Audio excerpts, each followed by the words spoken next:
Bonjour Marc Agron, Bonjour. bienvenue à cette dernière grande rencontre. Merci de clôturer ce magnifique cycle.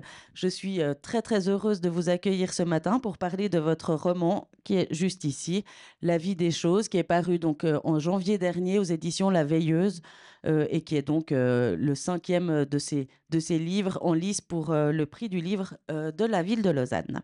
Alors avant d'entrer dans le vif du livre, quelques mots sur vous. Vous me corrigerez si je me trompe. Vous êtes né à Zagreb, vous êtes arrivé en Suisse à l'âge d'environ 19 ans. Vous avez suivi des études, je crois, à l'université de Neuchâtel. Et puis ensuite, vous vous êtes spécialisé dans les livres anciens. Vous avez ouvert et vous tenez toujours la librairie et galerie Univers à Lausanne, pas loin de chez Payot. Alors, première petite question, d'où vous vient cet intérêt pour les livres anciens, Marc, depuis toujours? Non, pas depuis toujours, puisque dans ma famille, il n'y avait pas beaucoup de livres. Livres anciens, parce que d'abord, j'étais libraire de livres neufs, classiques, normal, normaux. Et le livre ancien, c'est une rencontre à la librairie Marguerin à Lausanne en 94. La rencontre avec Monsieur Vibert, Jean-James Vibert, qui est devenu mon maître dans le livre ancien et avec qui j'ai pu travailler pendant 4 ans. Ensuite, encore une dizaine d'années dans notre propre librairie.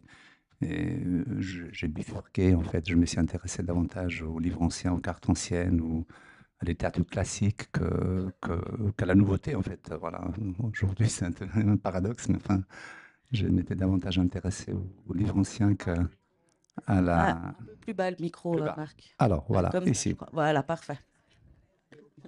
Voilà, Mais- donc c'était plutôt une rencontre, en fait, avec un Et, homme.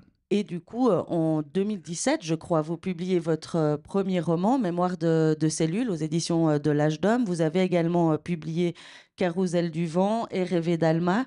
La vie des choses est donc votre quatrième roman. Comment vous êtes tombé dans l'envie d'écrire de la fiction? Ah, l'envie d'écrire a toujours existé puisque j'écrivais beaucoup de poèmes déjà quand j'étais jeune homme, mais j'ai jamais été très littéraire, disons, dans le sens, disons, strict du terme pour écrire de la fiction. Et quand j'étais jeune, on avait un petit groupe de rock où j'étais parolier et un peu chanteur. Et voilà, c'est des choses qui existaient. Mais partir du croate en français, ça s'est passé environ autour des 25-30 ans.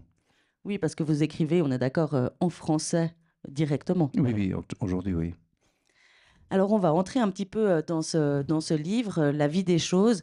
Et pour maintenir la tradition, j'ai demandé à Marc Agron s'il était d'accord de nous lire le tout début du livre afin qu'on entende un petit peu la voix. Voilà.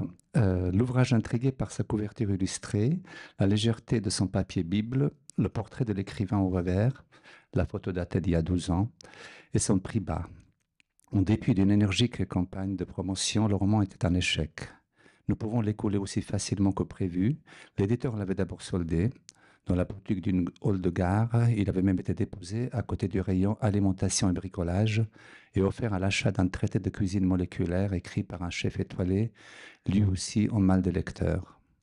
À la poste, où se vendent désormais fruits, légumes et livres, il était offert à tout colis de plus de 20 kilos expédié à l'étranger. Habitué au succès, l'auteur vivait mal ce soudain désamour. Il se sentait incompris, injustement négligé et songeait à un changement de style. Certaines plumes illustres l'avaient fait avant lui, empruntant les voies tortueuses de la séduction, souvent lamentablement. Pour prouver combien la critique l'avait sous-estimé, il avait envoyé à un quotidien durant tout un trimestre une nouvelle par semaine, signée d'anagrammes d'un écrivain célèbre si flagrant, Marcel Mrouste. Mais cela n'avait pas suffi. Un aspirant journaliste avait alors rédigé un article dithyrambique analysant ces nouvelles selon les règles d'exégèse universitaire, décortiquant le style, épluchant l'humour sémitique de l'auteur, croyant deviner les sous-entendus, les doubles sens. Sûr de son flair, le pigiste n'avait pas hésité à comparer Mroust à Björnstjerne Björnsson, prix Nobel de la littérature. Même verve narrative, ambiance faussement banale, drame sous-jacent à chaque page, réalité floutée d'un voile dentelé, narration irriguée d'une mélodie chimérique, un écrivain est né, avait-il rédigé. Quelques semaines plus tard, le chronique aurait été relégué à la rédaction des avis mortuaires. Merci beaucoup, Marc Agron. Donc, dans votre roman, vous allez nous raconter l'histoire de Jan Mendelek, cet écrivain à succès qui va donc écrire un livre qui s'avère être un échec. Au début du livre, racontez-nous en quelques mots qui est ce Jan Mendelek au début du livre. Liane Medelec est un écrivain fictif. Ce n'est pas une autofiction, je vous rassure.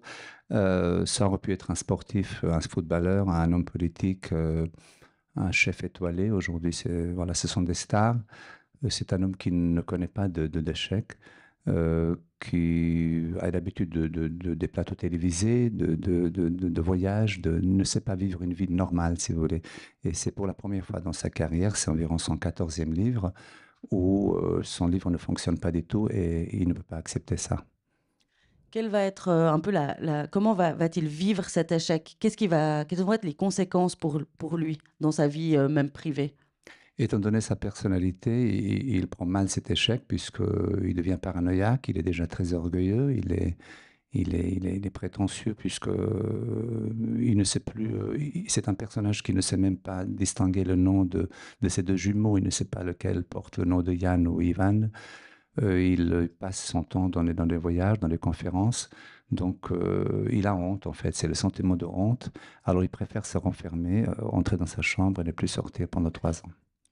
Alors, ce livre est un échec et à un moment donné, assez au début, il observe ce livre et il se rend compte que voilà, la couverture est nulle, le titre est nul, la quatrième de couverture n'est vraiment pas fameuse. Est-ce que vraiment ces aspects extérieurs ont une grande importance dans l'achat d'un livre, vous qui êtes aussi libraire? Alors effectivement, avec son éditeur donc parisien qui n'a aucun scrupule, qui est un garçon qui sait très bien calculer, qui sait très bien étudier le marché, ils avaient décidé de mettre une couverture particulière, de faire une citation en grec que lui-même ne connaissait pas, puisqu'il estimait que ça allait impressionner le lecteur. Ils avaient choisi une couverture de Bacon, Francis Bacon, c'est assez, disons, repoussant. Et il faut admettre que quand il relit son livre après cet échec, il admet qu'il n'est pas bon. De votre côté, vous suivez toujours l'avis de vos éditeurs quand il s'agit de ce genre de questions, le titre, la couverture, vous leur faites confiance? Alors, en l'occurrence, la couverture a été choisie par l'éditeur, et Dieu merci. Le titre aussi. Les titres aussi, ce livre portait différents titres durant l'écriture. Et comme mon personnage qui disparaît pendant 3 ans se met à écrire un autre livre, tout à fait un autre style où il n'y a pas d'être vivant, il sortira après 3 ans avec un tapuscrit, avec un manuscrit, on va dire, avec un texte, qu'il propose à son éditeur après quelques années, qu'il refuse au départ. Et ce texte-là s'appelle La vie des choses. Et ça vous l'aviez déjà décidé dans le livre. Alors, le livre, dans le livre, s'appelle La vie des choses, mais de là à ce que le livre porte le titre La vie des choses, non, ça, je n'avais pas décidé moi, ça a été une décision de mes éditeurs qui sont très gentils, hein, ils ne sont pas du tout des méchants comme l'éditeur du livre. Ouais. Bah, justement, arrêtons-nous un tout petit instant sur ce Louis von Berg, donc l'éditeur parisien de Jan Mendelek.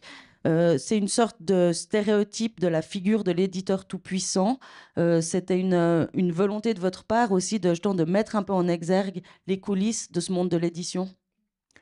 Euh, Comme je l'ai dit tout à l'heure, c'est l'édition parce que c'est un domaine que je connais bien comme le domaine de l'art. Mais enfin, je pense que c'est aussi l'université, c'est aussi le monde du théâtre, du spectacle en général et le monde de la politique. Dès l'instant, il y a une hiérarchie. Disons, on dépend de quelqu'un, d'un producteur, de quelqu'un qui veut bien accepter votre texte ou pas.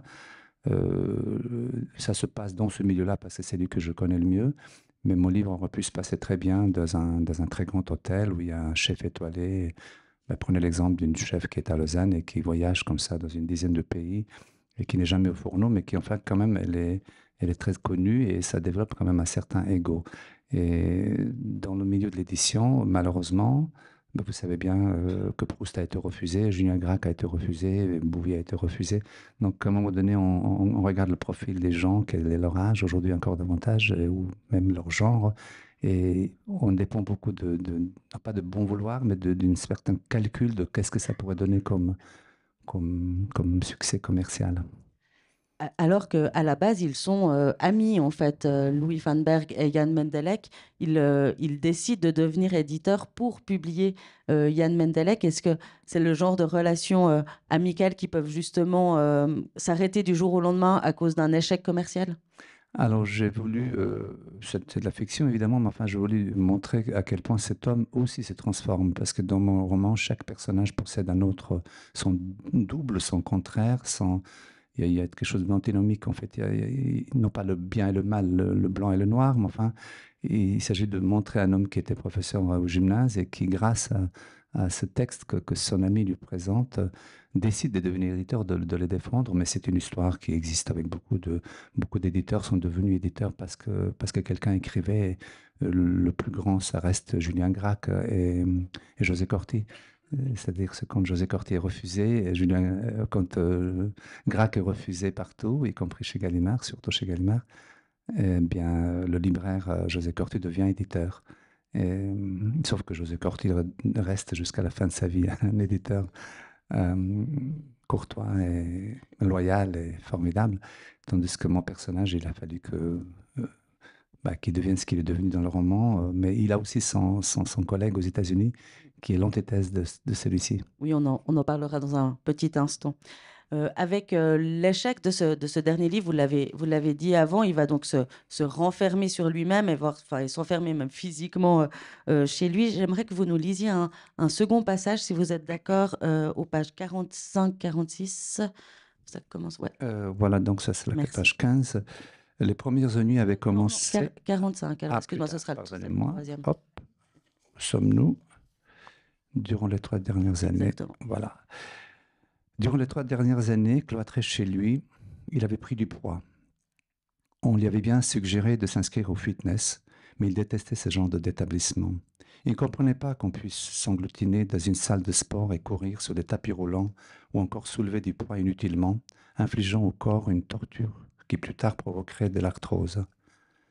En outre, les salles de fitness, anciennes boucheries ou boulangeries, occupant des locaux pourvus de larges vitrines, lui paraissaient vulgaires avec cet étalage de chair en mouvement. Rythmés par les machines et écrans lumineux, ses corps pas toujours beaux, en surpoids ou squelettiques, en plein effort, transpirant, lui inspiraient du dégoût. Il s'était imaginé la consternation d'un martien à la vue de ces humains s'épuisant dans un aquarium. L'extraterrestre se demanderait quel crime ces infortunés avaient commis pour méditer un tel châtiment. Il ne saura jamais que les abonnés de ces salles de gym payaient pour cela. Yann avait décidé de faire un essai après qu'un ami persévérant l'eut convaincu de bienfaits du sport. Il était parti de chez lui en marchant, puis s'était mis à courir pour avoir moins froid. Arrivé devant le bâtiment, il avait aperçu ses congénères en plein effort à travers les baies vitrées d'une ancienne médiathèque pour jeunes fermée par manque de lecteurs. Très tirés et casques sur les oreilles, tels des zombies aveugles, les sportifs du soir obéissaient à un colosse épilé qui n'avait pas l'air de plaisanter. Il fit demi-tour et courut jusqu'à la maison à toute vitesse comme s'il fuyait un assaillant. Il voulut bien trouver un coach individuel gentil avec lequel il parlerait littérature, politique et un peu de sport en marchant. Il avait lu dans un rapport de Rakuten Insight que les Japonais n'aimaient pas la pratique du sport en salle. Leur seule activité pour se maintenir en forme était la marche à l'extérieur, remède infaillible pour cette population qui bat tous les records de longévité. Les 6 mois qui suivirent, il les passa à nouveau dans son antre. Si sa femme n'avait pas pourvu à ses besoins, en laissant tous les jours dans le frigo un repas préparé pour lui et les jumeaux, il aurait oublié de manger. Papa est malade, il faut les laisser tranquilles, disait-il à Jean et à Ivan qui s'interrogeaient sur l'état de leur père. Quand il était sûr qu'il n'y avait plus personne dans les parages, souvent en pleine nuit, il sortait lentement, porté par une musculature atrophiée, pour manger, courbé sur son plat comme un renard méfiant. Il ne se donnait même pas la peine de déposer l'assiette dans un lave-vaisselle. Merci Marc. Donc il va vraiment s'enfermer chez lui pendant de nombreuses années pour écrire justement son nouveau roman. Est-ce que vous vous enfermez chez vous pour écrire des livres? Peut-être pas pendant 3 ans, j'imagine.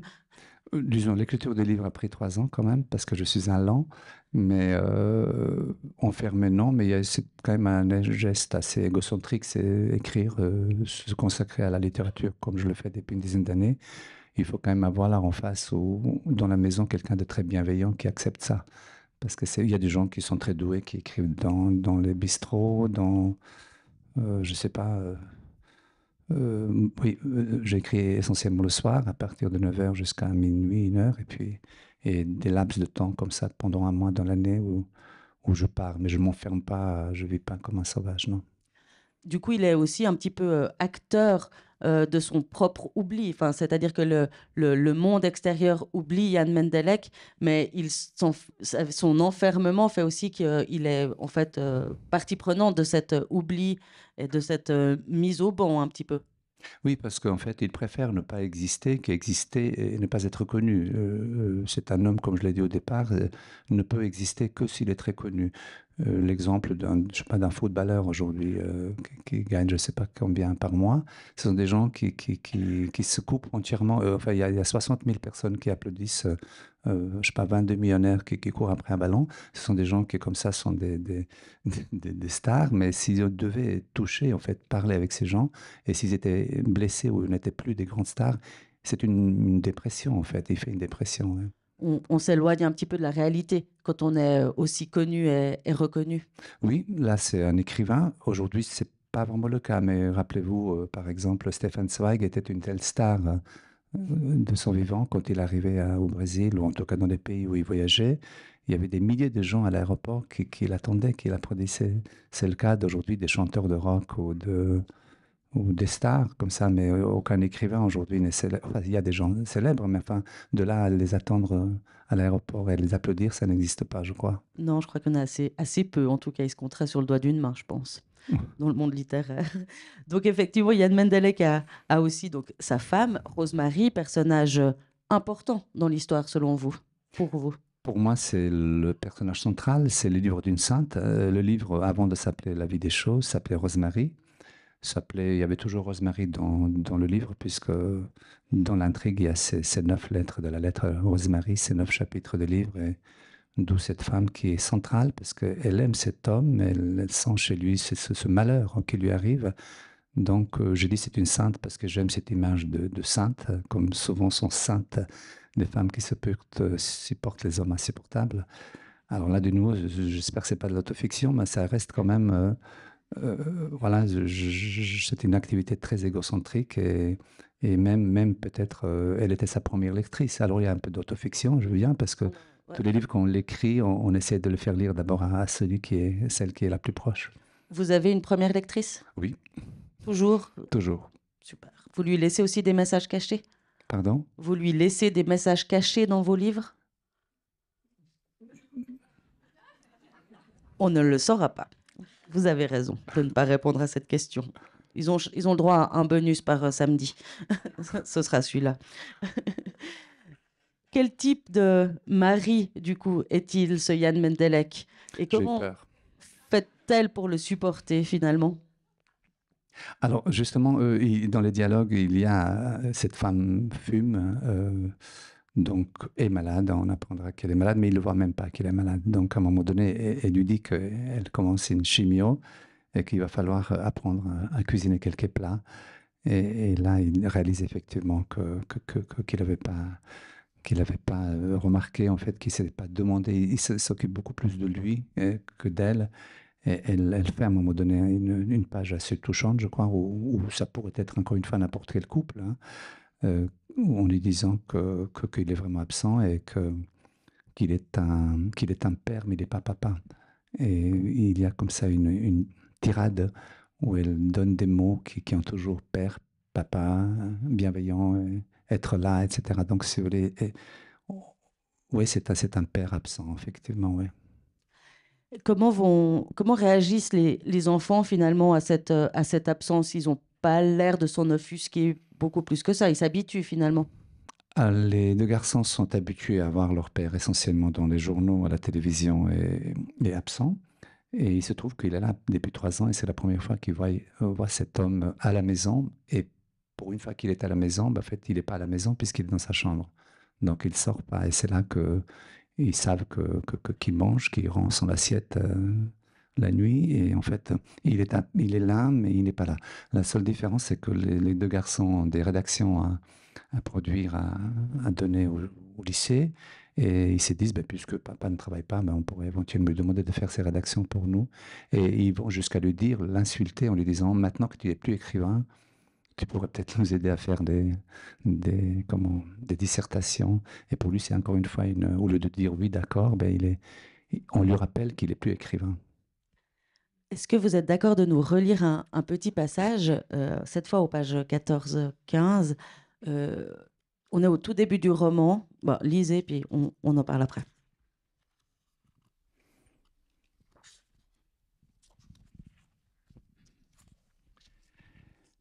Les premières ennuis avaient commencé l'année où il avait quitté la mère de ses enfants pour une femme de quelques années son aînée. À sa surprise, c'est l'âge de la nouvelle compagne qui avait le plus blessé son épouse, car il n'avait pas l'excuse de tous ces hommes qui cèdent à l'attrait de la jeunesse, chose habituelle pour certains qui se mettent à s'habiller comme des adolescents et dissimulent leur douleur articulaire à coups d'anti-inflammatoires. Sa femme s'était sentie humiliée, d'autant plus qu'elle trouvait la nouvelle conquête plutôt laide. Elle lui connaissait un certain goût marqué pour les femmes petites, plutôt intellectuelles. Celle-ci était sans doute une ancienne haltérophile ou une déménageuse professionnelle, disait-elle, la main posée sur le cœur et les yeux tournés vers le ciel pris à témoin. Et elle n'avait rien contre elle. Elle aurait juste voulu qu'elle crève. Ne pouvant résister au charme féminin, il avait multiplié les aventures avec des partenaires toujours plus jeunes. Obsédé par l'image de l'homme nouveau, redevenu célibataire, il s'était perdu en route. Sa dernière conquête, celle qui s'était étonnée du tatouage Rosemary, dissimulé sous les poings de sa cuisse gauche, juste à côté d'un curieux grain de beauté en forme de cœur, l'avait quitté pour un videur rencontré devant une boîte de nuit. Vainement, elle lui avait demandé de faire ôter le tatouage. Le prénom d'une ancienne rivale inscrit sur la peau de son amoureux l'incommodait au plus haut point. Cette exigence avait été formulée 2 fois, puis elle avait quitté. Il avait fini par revenir auprès de sa femme. Elle avait traité de pauvre type, lui avait demandé de raser cette barbe de 5 jours et de porter à nouveau des vêtements de son âge, mais ne l'avait pas rejeté. L'amour prend souvent l'aspect de ces scènes bibliques, comme le retour de l'enfant prodigue, quand la mémoire et l'orgueil sont comprimés par l'affection seule à pouvoir guérir les maux de la solitude, cruelle métaphore de la neurasthénie. Il lui avait dit que c'était pour la vie, il avait rafraîchi son tatouage, le faisant même colorer, dupe consentante, elle avait aimé retrouver son prénom sur la peau de son mari. Elle est vraiment une sainte de le Sainte. supporter comme ça. Merci pour cette illustration, Yann.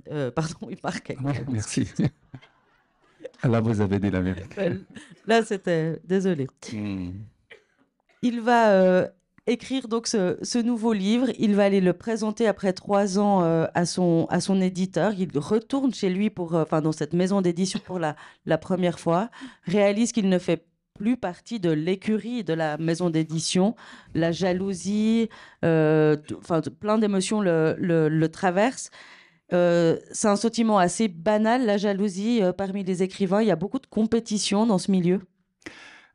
Alors, j'ai eu beaucoup de chance de ne pas souffrir de ça, mais j'en ai parlé avec un ami comédien mais pas un comédien, comme un metteur en scène, et j'ai réalisé depuis une quinzaine d'années qu'effectivement, il y a beaucoup de jalousie dans ce métier, dans cette corporation, et je trouve ça plutôt étonnant parce que c'est un privilège je ne vais pas dire d'en faire partie, mais enfin d'exister, de pouvoir publier, etc. Et d'être là aujourd'hui. Mais il m'avait dit que non, que les écrivains, ce n'est rien à côté des comédiens.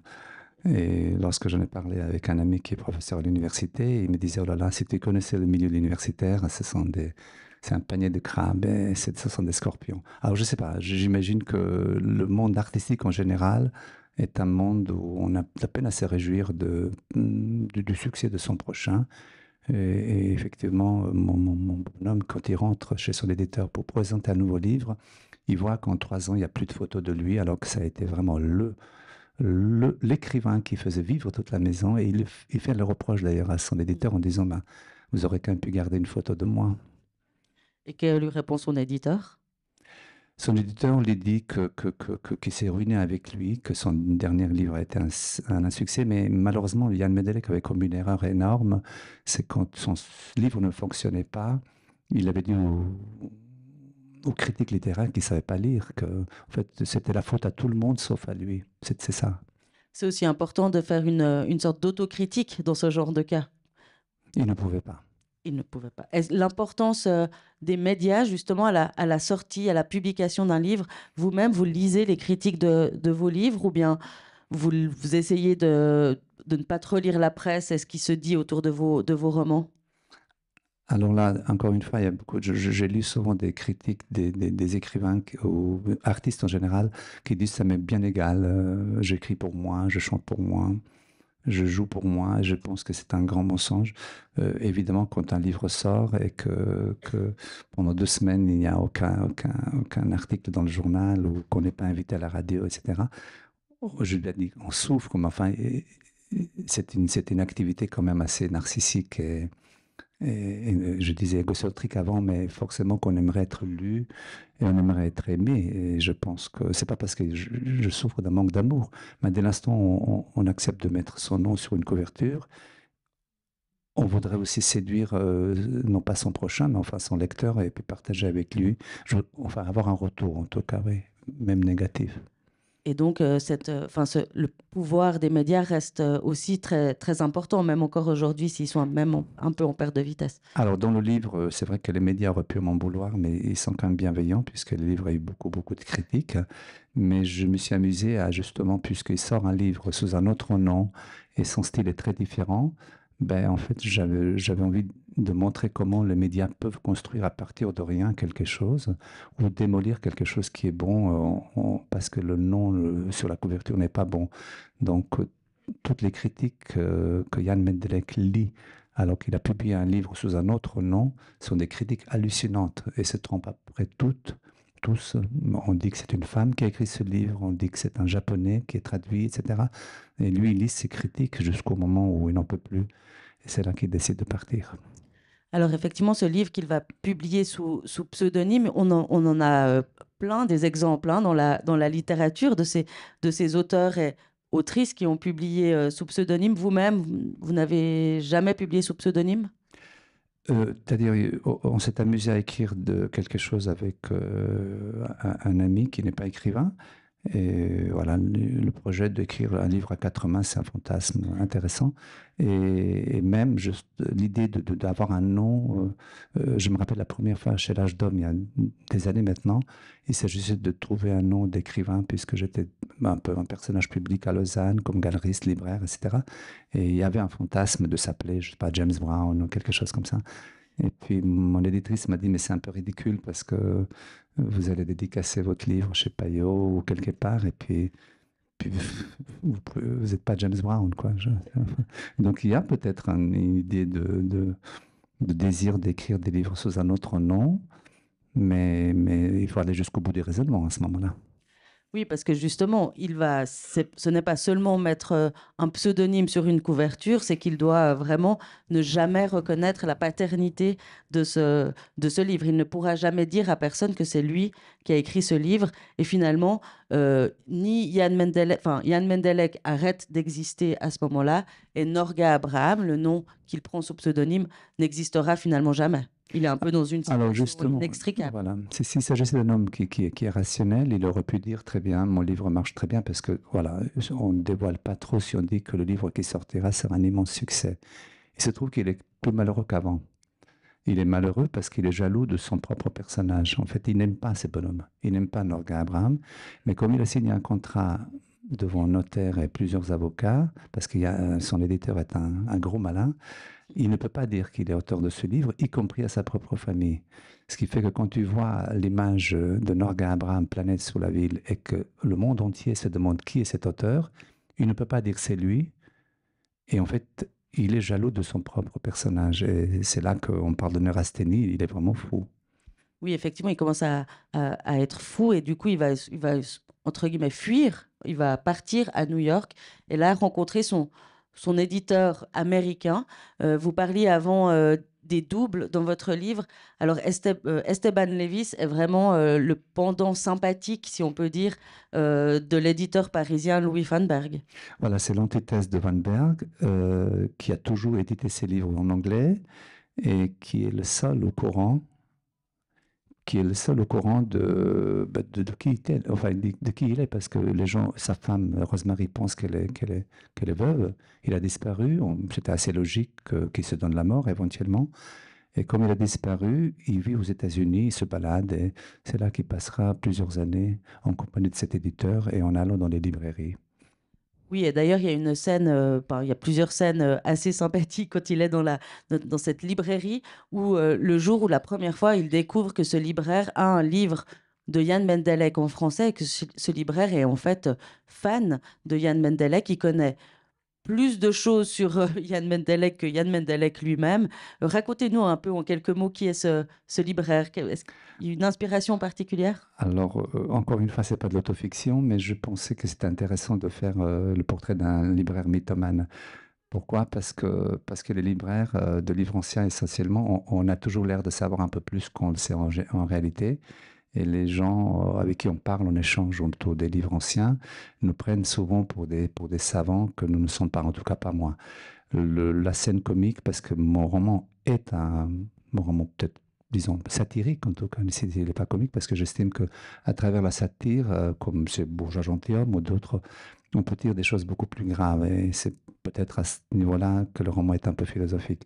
Le libraire new-yorkais a tout lu de Jan Mendelek et raconte à Jan Mendelek comment Jan Mendelek est mort. Et il sait de quoi il est mort, pourquoi il s'est suicidé, pourquoi il est parti, etc. Et Honoré Abraham lui demande, mais vous l'avez vraiment connu? Il dit, oui, bien sûr, je l'ai connu, j'ai tous ses livres dédicacés. Et bien, formidable, ok. Et puis, en fait, la scène est effectivement assez comique, mais à la sortie du magasin, il s'assied sur un banc et il parle en fait avec lui-même, c'est-à-dire il y a un hommage à Borges, où il y a une scène dans le Livre des Sables où Borges parle avec lui-même. Il y a une scène fantastique et je voulais rendre hommage en fait à Borges. Et c'est ici un hommage, disons, transi en ce qui me concerne à différents auteurs comme Bulgakov, comme Albert Kosry, comme Borges, etc. Donc le livre est un prétexte pour démythifier certaines choses et c'est une déclaration d'amour en fait, de ma part à ceux qui ont forgé non pas seulement ma personnalité, mais aussi mon désir de devenir en fait celui qui écrit, pour ne pas dire écrivain. Est-ce que quand on est mort, finalement, c'est aussi plus facile de créer le mythe. Finalement, en étant mort, Yann Mendelek prend encore plus de pouvoir, si on veut bien, enfin, est encore plus admiré. Alors, vivant aux États-Unis, il observe ce qui se passe en Europe. Le livre est un immense succès. Il reçoit des droits d'auteur. Il s'amuse parce que le livre est traduit. Le livre est joué, il est adapté au cinéma. Donc, il observe tout ça et finalement, c'est assez commode pour lui. Mais une fois de plus, son éditeur lui dit, mais comment peux-tu faire ça? Tu es vivant, ton épouse pense être veuve, tes enfants sont orphelins. Comment tu peux faire ça? Et en fait, c'est là-dessus que je pensais qu'il fallait vraiment que j'aille jusqu'au bout, afin que le lecteur se demande, est-ce qu'il est vraiment fou? Est-ce qu'il a vraiment oublié qui il est? Ou alors c'est un monstre. En fait, c'est un portrait, c'est peut-être le portrait d'un monstre, puisque ces monstres-là existent, n'est-ce pas, aujourd'hui? Il n'y a pas besoin d'aller trop loin dans des personnalités bon, on se croit dans une maison de fous, par exemple, aujourd'hui, avec 5 ou 6 personnes qui ont une puissance énorme dans le monde. Et on se demande, est-ce que le monde vaut vraiment si peu pour qu'on soit dirigé par des fous pareils? Eh bien, je pense qu'on peut, sans transition, le portrait de mon bonhomme est un portrait, c'est un cas psychiatrique grave. Il va, effectivement, il observe un peu ce qui se passe à Paris. Et puis finalement, après plusieurs années, son éditeur se dit, mais ce serait quand même bien qu'on sache qui est Norgay Abraham. Ça referait un petit coup de pub, quoi, de manière assez schématique. Et là, il va lui faire une proposition assez folle, celle de changer de visage et de revenir à Paris sous un nouveau visage et de devenir finalement vraiment Norgay Abraham. Qu'est-ce qui va, comment est-ce qu'on peut accepter ce genre de proposition? Est-ce qu'il est vraiment devenu, il n'a plus aucune limite, il est prêt à tout pour la célébrité au risque, enfin, même de sa propre vie? Alors justement, les ventes, après une dizaine d'années ont fléchi, enfin fléchi, et, l'éditeur parisien ne perd pas le nord et il s'est dit qu'il faudra quand même relancer un peu les ventes. Mais encore une fois, ça peut être Nestlé, Philippe Morris, vous avez ces gens qui regardent la bourse et puis ils sont prêts à tout pour, y compris sacrifier des dizaines de milliers de gens. Si vous voulez, tout le livre est une parabole, tout le livre c'est pas une fable, mais enfin, ça pourrait être quand même appliqué à n'importe quelle activité commerciale. Il se trouve que la littérature est une activité commerciale, mais pas que.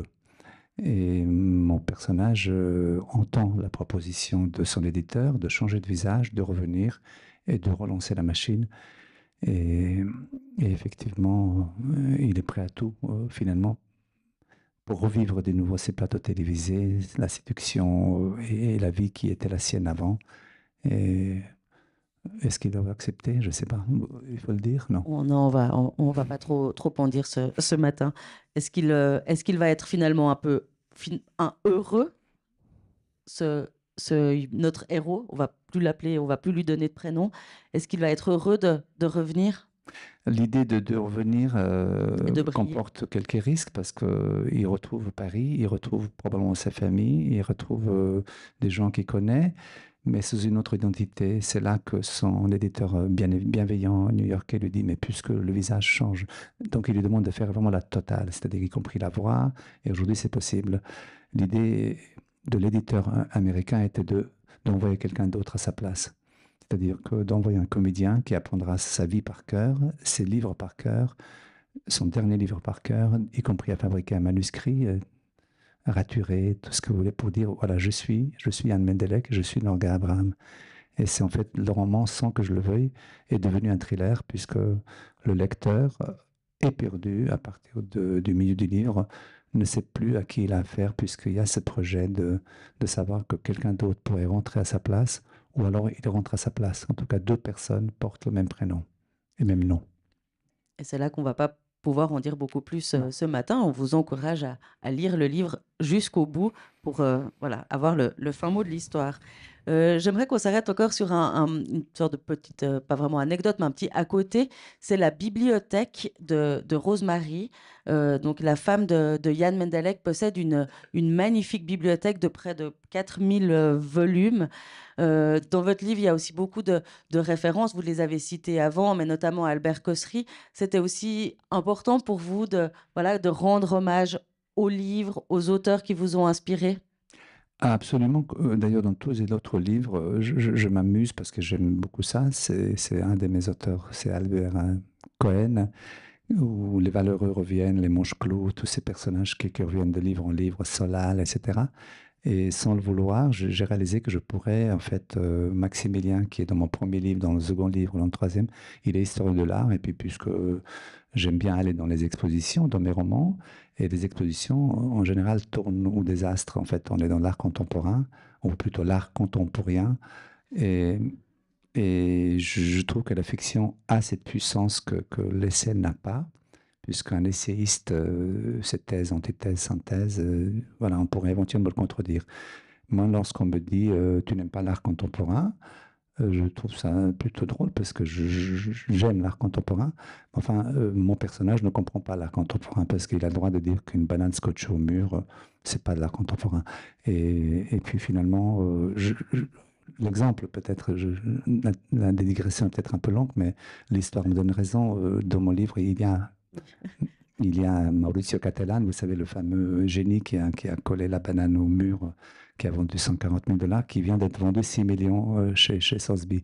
Donc, Et qui vient qu'est-ce que je d'être fais? mangé. Qu'est-ce que je fais de ce personnage, Monsieur Maurizio Cattelan devient un personnage de fiction. Et puisque je lui en veux de faire ce qu'il fait, eh bien moi, je suis capable de le faire mourir. Et effectivement, dans mon livre, il est mort. Et non seulement il est mort, mais son galeriste le vend. Ils vendent son squelette, ils vendent sa sculpture, ils vendent son bronze. Et c'est vraiment l'art macabre qui aujourd'hui fonctionne très bien. Je vais vous lire une petite citation. C'est un dialogue, hein. Comment voit-on qu'un visiteur n'est pas lecteur? 28 ans que je suis libraire, je peux vous dire que je le vois tout de suite et je ne me trompe jamais.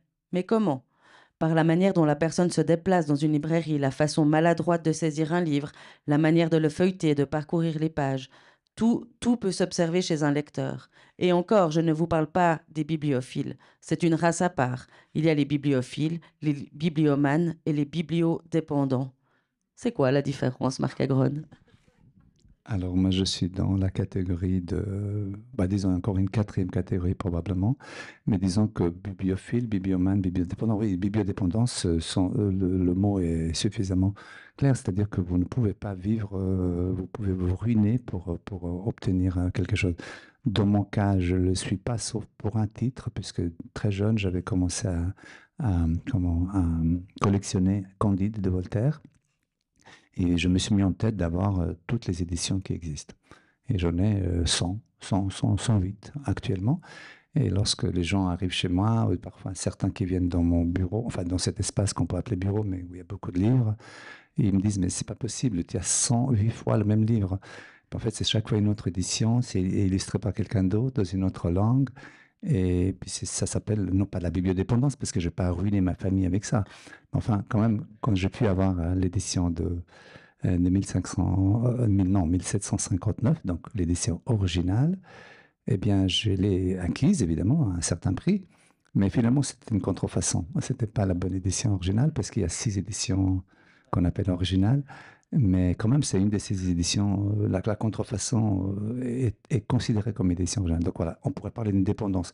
Mais c'est pas de la drogue, mais presque, c'est de la cocaïne déjà, un petit peu comme ça. Et vous reconnaissez les types de lecteurs qui entrent dans votre librairie? Alors ça m'amuse parce que d'une part, Michel tient une galerie d'art comme ça, qui est un observatoire, qui est une tour de contrôle, hein, et j'adore voir les gens bouger. Mais quelqu'un qui entre dans une librairie, mon collaborateur me regarde toujours en me disant, je dis non, laissons-le tranquille. Et très souvent, on ne fait pas un pari moqueur, mais enfin, par exemple, après quelques minutes, la personne demande, mais vous les vendez, ces livres?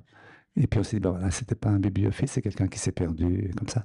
Ou quelqu'un qui vient avec un accent anglo-saxon et puis nous demande si on vend des montres, par exemple. Alors que, il y a 12 000 livres anciens et voilà, on les reconnaît.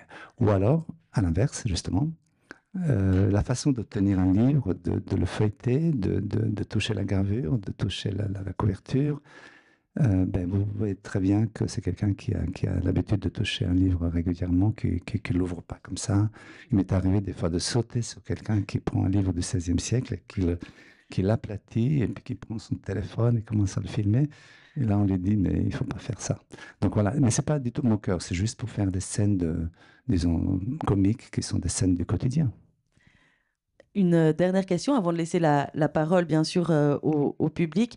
Vous avez dit avant que ce livre, vous l'avez écrit à peu près en 3 ans, donc il vous accompagne depuis longtemps. Est-ce qu'il y a eu des sources d'inspiration particulières? Depuis 3 ans, parce que mon prochain livre est terminé maintenant, mais il sortira pas forcément avant 2 ans, parce que je suis un lent et je n'écris pas très bien au niveau. Il faut toujours lire, relire, relire. Et puis pour moi, c'est important de sentir, en fait, d'avoir deux sensations, qui est de la musique et qui y a une peinture à la rigueur. Et quand le livre a été relu une dizaine de fois et que ça sonne bien, si je peux dire, et quand je voudrais que mes lecteurs, quelque part, entendent une musique dans la langue, ou dans le style, ou dans quelque chose que je voudrais moi-même trouver quand je lis des livres. C'est pour ça que je ne suis jamais intéressé par l'intrigue, mais davantage par le style.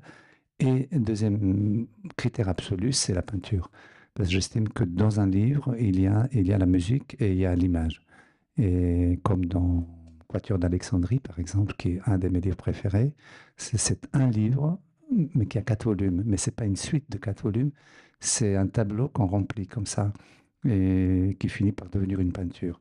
Et quand je termine un livre et que j'ai l'impression que le tableau est fini et que la musique fonctionne, je me dis ça doit plaire à une majorité des gens. Mais forcément que c'est impossible de plaire à la majorité des gens. Mais enfin, il me plaît déjà à moi et à ma première lectrice et mes 7 autres premiers lecteurs qui sont comme ça. C'est pas une superstition, mais à la limite, vous savez, toutefois est un peu une superstition.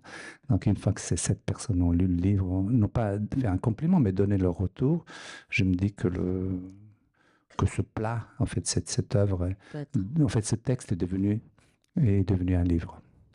Merci Marc Agron. On va laisser la parole au public. S'il a Merci. quelques questions, on va faire tourner un micro. Alors, qui se lance? Ah, il y a une question là devant. Merci madame. Non, je crois que c'est mieux pour tout le monde que comme ça. Merci. Oui, bonjour. Donc, merci beaucoup Bonjour. pour ce livre.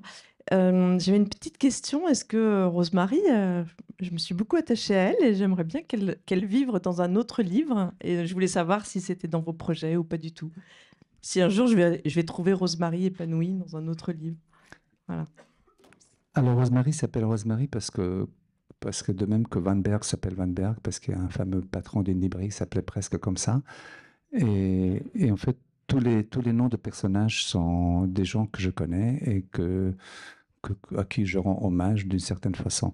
Rosemary est une très chère amie qui a 90 ans presque à Lucerne, qui m'avait demandé comment allait mon texte, etc. Et puis j'aime tellement cette femme, c'est l'amie la maman d'une amie. Et j'ai dit, mais Rosemary, mon personnage doit s'appeler Rosemary.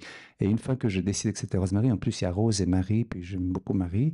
Et ben, comme elle avait 9 lettres, et puis mon livre devait finalement comporter 9 lettres, et c'est devenu Rosemary. Mais c'est vrai que comme elle arrive dans mon livre pour la première fois, c'est pas impossible que dans l'ouvrage que j'écris maintenant, qui s'appelle Monozygote, ce sont deux jumeaux de nouveau, il y a une grand-maman qui s'appelle Rosemary, mais c'est plus vraiment un clin d'œil comme ça. Vous me demandiez s'il y avait des clins d'œil. Effectivement, il y a des clins d'œil, oui.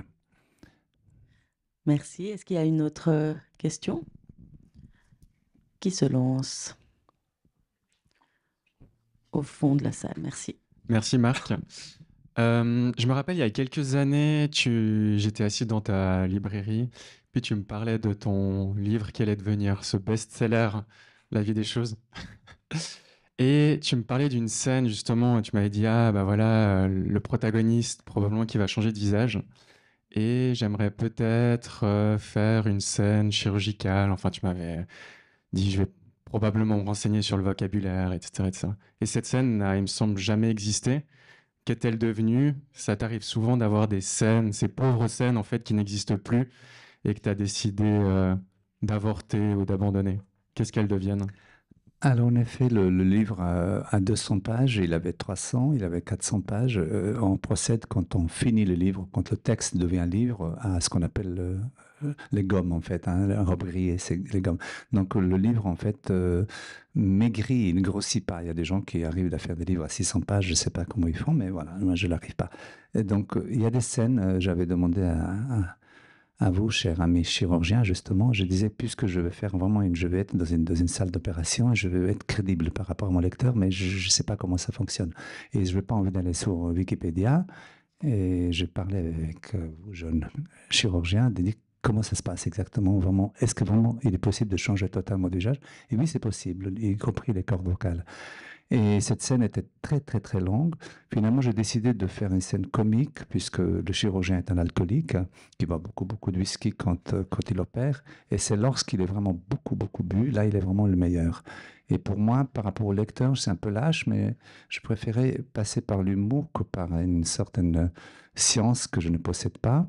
Sauf qu'il y a de nouveau un hommage à un professeur Banzai. Le professeur Banzai est un des premiers hommes qui a pratiqué la chirurgie pratique en France. Et il se trouve qu'il est le grand-père d'une très chère amie éditrice à Paris. Et pour le coup, on va dire, je parlais de professeur Banzet, et l'opération se passe comme ça sur une... Je préférais, disons, lâchement abonner cette scène parce que je craignais qu'on me dise que c'est pas comme ça que ça se passe, et puis ça devient très technique, voilà. Mais effectivement, il y a cette scène-là, il y a d'autres scènes de football, il y a des scènes oh mon Dieu, des dizaines de scènes que je n'ai pas supprimées, merci l'ordinateur, je le pose comme ça et j'ai une dizaine de scènes qui sont des courtes nouvelles, qui sont des sketchs, on va dire, qui sont les satires en fait. Et j'aime beaucoup, disons, voilà, je l'ai enlevé, je suis désolé, mais disons que c'est assez crédible cette histoire d'opération de visage. Bien remarqué. Il y a encore une question là au milieu sur ma gauche. Ouais, merci.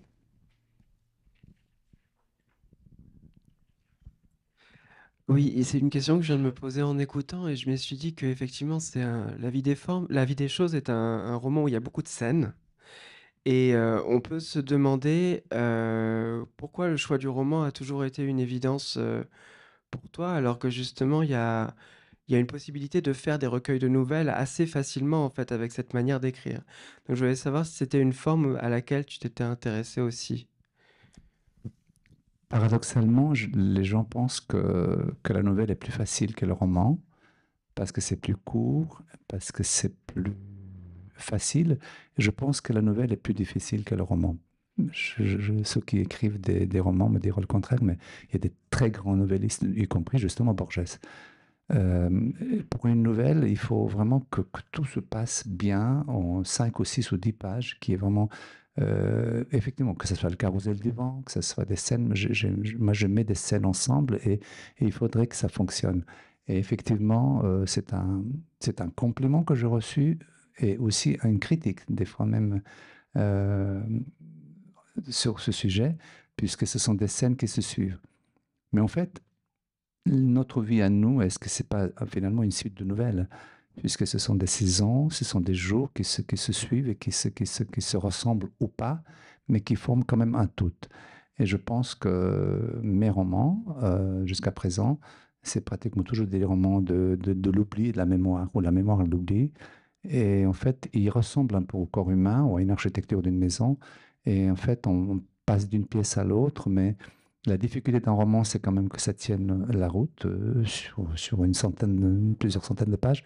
Mais la nouvelle est pour moi paradoxalement plus difficile que le roman, puisque chaque fois quand je lis des nouvelles, j'adore les nouvelles, il faut avoir cette capacité ouais, de dire en très très peu de pages beaucoup de choses. Et là, est-ce que Hemingway n'était pas aussi un nouvelliste? Oui, oui. En tout cas, j'adore les novellistes et moi, j'ai peut-être 100 nouvelles. J'ai un livre qui est prêt depuis très longtemps qui s'appelle L'avis des pertes, les avis de perte. C'est-à-dire, on a perdu quelque chose et ça s'appellera avis de perte. Et ce sont des nouvelles de une seule page. Et je pense que c'est assez intéressant, mais j'ai tendance à vouloir faire de l'humour parce que je suis d'origine slave et déjà comme enfant, j'ai toujours, dans les pays slaves, dans les pays qui ont vécu sous un régime un peu totalitaire, il y a toujours eu des nouvelles, très courtes comme ça, qui se moquent du pouvoir, parce que c'est la seule façon de survivre à une dictature, par exemple. Donc effectivement, il pourrait y avoir un jour un livre de nouvelles, euh, mais paradoxalement, ce sont des nouvelles qui ont été extraites de mes romans, en fait, ou qui ont été, pas le déchet, mais enfin, c'est des choses qui n'ont pas été retenues dans les romans et qui peuvent, disons, former un tout. Ouais. Mm. Est-ce qu'il y a encore une question? Oui, monsieur, merci.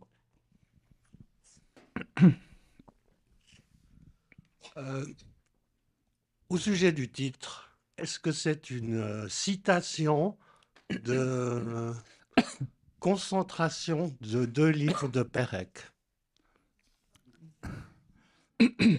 On parle de Pérec dans le livre, comme on parle de Romain Gary dans le livre, puisque Romain Gary était le premier écrivain qui m'avait marqué alors que j'avais à peine 25 ans. C'était donc la vie, la vie de François. Et il y a le mot la vie des choses, la vie de François. Et d'ailleurs, je parle de lui. Et évidemment, Pérec est la référence absolue. Évidemment, moi, je suis lecteur d'autres plus orientales, plus méditerranéens, plus chaleureux. Mais Pérec est un mathématicien, c'est Oulipo, c'est pataphysique. Et c'est quasiment, on va dire, inatteignable. C'est comme si je faisais je sais pas, je suis un type qui fait du jogging au bord des lacs et puis un bonhomme qui court 100 mètres à 9 secondes. Ça, c'est Pérec et ça, c'est moi. Donc l'autre, celui qui court très lentement, c'est moi. Mais disons que Pérec, c'était une influence absolue. Et effectivement, il y a un hommage et à Pérec, et à Khosri, et à Gary, et à Bulgakov, etc. Mais ce sont évidemment Proust. Proust, pourquoi Proust? Parce que malheureusement, on commet l'erreur de faire lire Proust très tôt au gymnase. Je me rappelle notre fille qui pleurait en lisant Proust au gymnase. Et c'est erreur fatale, comme diraient les ordinateurs. Et Proust, c'est vraiment, voilà, inégalable. Et je me débrouille, et il faut que ça soit crédible, de mettre des passages de Proust dans mon livre parce que c'est aussi une certaine façon de s'incliner, de dire voilà, c'est pas une question de valeur, mais juste, je trouve que c'est très beau de faire faire les hommages aux gens qu'on aime, quoi. Merci, Pérec, Marc. surtout Pérec, oui. Merci Marc Agron. Alors, s'il y a une dernière question, on la prend. Ouais. Et puis ce sera la. Ah, bon, on en fait encore deux petites et courtes, s'il vous plaît. Oui, bonjour. Alors moi, c'est par rapport à la fin, disons, comme vous avez dit que vous aviez à la base 400 pages, le double de ce que votre livre fait actuellement. Est-ce que vous avez imaginé enfin, vous avez peut-être changé la fin, ou est-ce que vous aviez la fin, la chute, parce que la chute intervient à la fin. Est-ce que vous aviez imaginé une autre fin? Est-ce que vous avez changé? Parce qu'en fait, quand on lit votre roman, qui est vraiment très captivant, moi, je commençais à imaginer, à me dire, mais qu'est-ce qui va arriver à cet écrivain? Est-ce qu'il va être démasqué? Voilà, donc d'où ma question, est-ce que vous aviez imaginé d'autres fins? Est-ce que vous avez à la fin... voilà. Alors, il existe 51 versions du livre imprimées dans mon bureau, dans cette chambre, on va dire, en plein le bureau, et sont imprimées puisque je corrige les livres toujours imprimés, donc je vais chez Krieg et il faut fortune avec moi puisque je fais chaque version est imprimée. Et pratiquement un mois avant la sortie du livre, il y avait une autre fin. Vous avez très bien senti ça, à tel point que la fin était très, très, très importante, puisqu'il y avait simplement une phrase de plus qui change absolument tout le livre. Et je me suis amusé donc à presque revenir dans le roman, puisque dans la bibliothèque, qui comporte 4000 volumes, il y a un pistolet. Et ce pistolet est toujours chargé, et le lecteur doit se demander, de la même façon que l'histoire du tatouage, pourquoi ce pistolet dans le livre? Qu'est-ce que ça peut faire dans un livre? Il y a des livres, il y a des livres, il y a des objets, il y a des masques africains, une bibliothèque qui est chargée comme ça. Et dans cette bibliothèque, il y a un pistolet chargé. Pourquoi chargé? Parce que le grand-père qui avait donné ce pistolet à sa famille a estimé, c'est un ancien combattant évidemment, qui dit un pistolet s'il n'est pas chargé, c'est pas un pistolet, c'est un objet d'art. Et ce pistolet devait avoir un rôle énorme à la fin du livre. Et lorsque je montrais mon livre, et c'est là que vous voyez la force d'un éditeur quand même, qui me dit non, moi j'arrêterai ton livre une phrase avant. Et je pensais que ce livre était amputé de cette phrase capitale pour moi. Et finalement, c'est lui qui avait raison. Le livre est beaucoup plus suspendu, beaucoup plus... Il y a un inconnu énorme en fait, parce que le livre s'arrête une phrase avant. Je vous dirai après si vous voulez, je pourrais le dire même que cela... Non, c'est pas intéressant. Mais ça existe, c'est imprimé. Lorsqu'on étudiera ce travail dans quelques années... On posera la question pendant la cérémonie. À la cérémonie, nous aurons la dernière phrase peut-être. Une version, oui. C'est intéressant. Ça vous prouve encore une fois à quel point quand même je m'identifie au personnage, parce qu'on pense qu'on pourrait, quelqu'un de suffisamment fou pourrait un jour donner ça comme travail aux étudiants, et puis tout d'un coup dire, mais vous savez, il existe une version qui se termine différemment. Moi, j'ai fait ça pour Ramu une fois à l'université. J'ai vu des versions de différents textes de Ramu pour une expertise pour l'université. Et j'étais stupéfait de voir à quel point il y a différentes versions du même texte. Alors, une toute dernière question avec monsieur.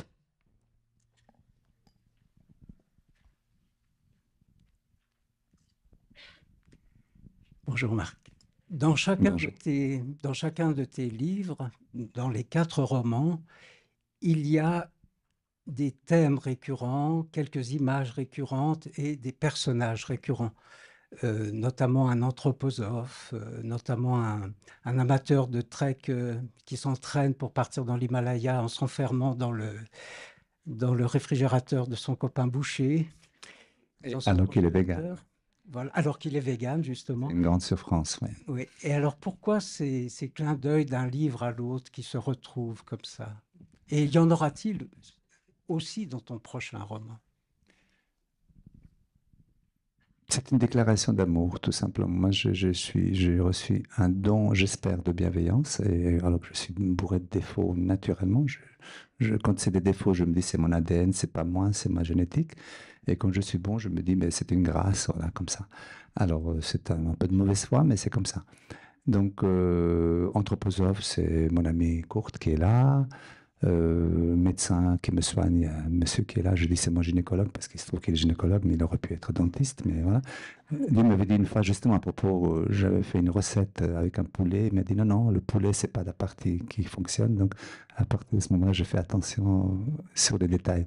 Donc si je vais chez le médecin, ben, le médecin se reconnaît, si quand un autre poste revient, pourquoi? Parce qu'on était à la Biennale de Venise ensemble, et puis on a vu cette œuvre absurde de Pamela Rosenkrantz en 2015, et c'est devenu un livre parce que c'était une blague à la base. Donc on ne comprenait pas comment peut-on observer 200 millilitres d'eau qui est devenue une œuvre d'art. Et d'autres gens comme ça, Maximilien, Vincent, je ne sais pas, il y a des gens comme ça qui reviennent. Le squat, évidemment, l'anarchie, les gens qui se battent, justement, ce sont des jeunes de bonne famille qui tout d'un coup se retrouvent à vivre dans des squats, à aller sur les bateaux. Et ben voilà, ils se reconnaissent, mais c'est aussi une façon pour moi de, non pas de séduire les gens, mais enfin, c'est un privilège justement de romancier, de pouvoir intégrer dans une fiction les scènes de la vie qui sont les nôtres. Quand je dis déclaration d'amour, c'est, en général, c'est pas des gens, disons, c'est pas négatif, c'est plutôt positif parce que je trouve que j'aime pas dire des choses méchantes. Je m'intéresse beaucoup plus aux faibles qu'aux forts, en fait. Et puis, dans mes personnages, en général, sont un peu les valeureux de Cohen, une certaine naïveté. Puis, par la naïveté, on peut dire des choses graves. Et je suis, Dieu merci, entouré par des gens plutôt bienveillants. Merci les gens qui ont entouré Marc. Merci Marc Agron pour cet entretien de ce matin. Merci cher public, vous pouvez l'applaudir. Oui, c'est le moment. Merci beaucoup.